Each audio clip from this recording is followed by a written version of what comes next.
ಮಧು. ಸನ್ಮಾನ್ಯ ಅಧ್ಯಕ್ಷರೇ, ಬೆಳಗ್ಗೆ ಪತ್ರಿಕೆಯಲ್ಲೆಲ್ಲನೂ ಕೂಡ ಕನ್ನಡಿಗರೇ ಮೀಸಲಾತಿ ಅಂತ ಬಂತು. ಅದಾಗಿದ್ದ ಅರ್ಧ ಗಂಟೆಯಲ್ಲಿ 100% ಮೀಸಲಾತಿ ಕರ್ನಾಟಕ ನಮ್ಮ ನಿರುದ್ಯೋಗಿ ಯುವಕರಿಗೆ. ಅದಾದ ಅರ್ಧ ಗಂಟೆಯಲ್ಲಿ ಇಲ್ಲ ಡಿಲೀಟ್ ಮಾಡಿದ್ರು ಅದನ್ನು. CM ಪೋಸ್ಟ್ ಇತ್ತಲ್ಲ, CMದು ಪೋಸ್ಟ್ ಅವ್ರ ಖಾತೆಯಿಂದಾನೇ ಮಾಡಿರೋದು. ಡಿಲೀಟ್ ಮಾಡಿಬಿಟ್ಟು ಇಲ್ಲ 75% 50% ಅಂತ ಆಯಿತು. ಆಮೇಲೆ ಅದಾದ್ಮೇಲೆ ಮತ್ತೆ ಅರ್ಧ ಗಂಟೆ ನೋಡಿದೆ, ಅದಾದ ಎಂಟೈರ್ ಡಿಲೀಟು. ಅಂದ್ರೆ ಮುಖ್ಯಮಂತ್ರಿಗಳದು ನಾನು ಹೇಳ್ತಾ ಇರೋ ಖಾತೆ ಬೇರೆದಲ್ಲ. ಅದಕ್ಕೆ ಅಲ್ಲ, ನೀವು ಕ್ಲಾರಿಫಿಕೇಶನ್ ಸರ್, ನೀವು ಕ್ಲಾರಿಫಿಕೇಶನ್ ಕೊಟ್ಬಿಡು. ಒಂದೇ ನಿಮಿಷ, ನಾನು ವಿರುದ್ಧ ಮಾತಾಡ್ತಾ ಇಲ್ಲ. ನಾನು ಸಿದ್ದರಾಮಣ್ಣವರು ನನ್ನನ್ನು ಯತ್ನಾಳವರು ಬಹಳ ಹೊಗಳಿದ್ರು ಸಿದ್ದರಾಮಯ್ಯನವ್ರನ್ನ. ಅಂದ್ರೆ ಗಟ್ಟಿ ನೀವಿರ್ಬೇಕು. ಇದನ್ನ ಬಣ್ಣ ಹಚ್ಚಕ್ ಹೋಗ್ಬೇಡ್ರಿ. ನಮಗ ಸಿದ್ದರಾಮಯ್ಯನವ್ರ ಬಳಿ ಒಂದು ಕೆಲಸಕ್ಕೆ ಹೋಗಿಲ್ಲ, ಅವ್ರ ಕಚೇರಿಗೆ ಹೋಗಿಲ್ಲ, ಅವ್ರ ಮಾರಿ ನೋಡಿಲ್ಲ.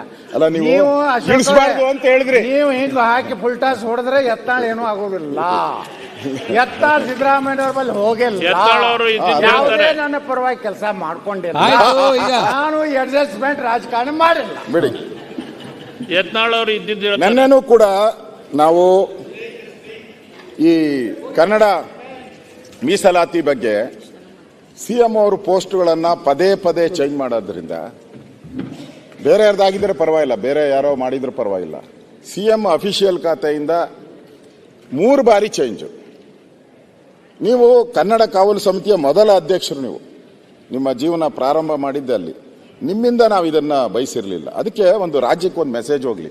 ಈ ಪತ್ರಿಕೆಯಲ್ಲಿ ಬಂದಿರೋವಂಥದ್ದು ಪದೇ ಪದೇ ಹಾಕಿದ್ದಾರೆ. ಅದರಲ್ಲಿ ಪೋಸ್ಟ್ ಅಳಿಸಿ ಹೊಸ ಪೋಸ್ಟ್ ಮಾಡಿದ ಮುಖ್ಯಮಂತ್ರಿ ಅಂತ. ಮುಖ್ಯಮಂತ್ರಿಗಳಿಗೆ ಇದು ಒಳ್ಳೆಯದಲ್ಲ, ಈ ಬೆಳವಣಿಗೆ ಒಳ್ಳೆಯದಲ್ಲ. ದಯವಿಟ್ಟು ನೀವು ತೀರ್ಮಾನ ಮಾಡಿದರೆ ಅದು ಕ್ಯಾಬಿನೆಟ್ಟಲ್ಲಿ ತೀರ್ಮಾನ ಆಯಿತು ಅಂತ ಪೋಸ್ಟ್ ಆಯಿತು. ಮೊದಲು 100% ಮೀಸಲಾತಿ ಕ್ಯಾಬಿನೆಟ್ಟಲ್ಲಿ ತೀರ್ಮಾನ ಅಂತ ನಿಮ್ಮ ಇಲಾಖೆ ಇದರಿಂದ ಪೋಸ್ಟ್ ಮಾಡಿದ್ರು. ಅದಾದಮೇಲೆ ಮತ್ತೆ ಕ್ಯಾಬಿನೆಟ್ಟಲ್ಲಿ ಆ ಥರ ತೀರ್ಮಾನನೇ ಆಗಿಲ್ಲ ಅಂತಲೇ ಮತ್ತೆ ಪೋಸ್ಟ್ ಹಾಕಿದ್ದಾರೆ. ಇದೇನು ಒಂಥರ ತೊಗಲಕ್ಕ ದರ್ಬಾರ್ ಆದಂಗಾಗಿದೆ. ಅದಕ್ಕೋಸ್ಕರ ದಯವಿಟ್ಟು ರಾಜ್ಯದ ಕನ್ನಡಿಗರಿಗೆ ಒಂದು ಮೆಸೇಜ್ ಹೋಗಬೇಕಾಗಿದೆ. ದಯವಿಟ್ಟು ಕ್ಲಾರಿಫಿಕೇಶನ್ ಮಾಡಿ ದಯವಿಟ್ಟು. ಮಾನ್ಯ ಅಧ್ಯಕ್ಷರೇ, ಯಾವ ಮೊಹಮ್ಮದ್ ಬಿನ್ ತೊಗಲಕ್ಕೂ ಆಡಳಿತನೂ ಆಗಿಲ್ಲ. ಇಲ್ಲಿ ಸಿದ್ದರಾಮಯ್ಯನವರು ಸರ್ಕಾರದ ಆಡಳಿತನೇ ಇರೋದು ಕರ್ನಾಟಕದಲ್ಲಿ. ಅದರಿಂದ ಮೊನ್ನೆ ಕ್ಯಾಬಿನೆಟ್ ಮೀಟಿಂಗ್ನಲ್ಲಿ ಸೋಮವಾರ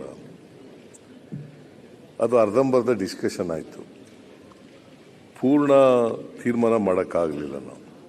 ಅದಕ್ಕೆ ನಾನು ಹೇಳಿದೆ, ಅಷ್ಟರಲ್ಲಿ ಪತ್ರಿಕೆಗೆಲ್ಲ ಬಂದ್ಬಿಟ್ಟಿತ್ತು. ಅದಕ್ಕೆ ನಾನು ಹೇಳಿದೆ, ಇನ್ನೊಂದು ಸಾರಿ ಚರ್ಚೆ ಮಾಡೋಣಪ್ಪ, ಅದನ್ನು ಕೂಲಂಕಷವಾಗಿ ಚರ್ಚೆ ಮಾಡಿ we should have to take a decision ಅಂತ ಹೇಳಿದ್ದೀನಿ. ಹಾಗಾಗಿ ಸ್ವಲ್ಪ ಗೊಂದಲ ಆಗಿದೆ. ಆ ಗೊಂದಲ ನಿವಾರಣೆ ಮಾಡ್ತಕ್ಕಂಥದ್ದು ಮುಂದಿನ ಕ್ಯಾಬಿನೆಟ್ನಲ್ಲಿ ತೀರ್ಮಾನ ಮಾಡ್ತೀನಿ.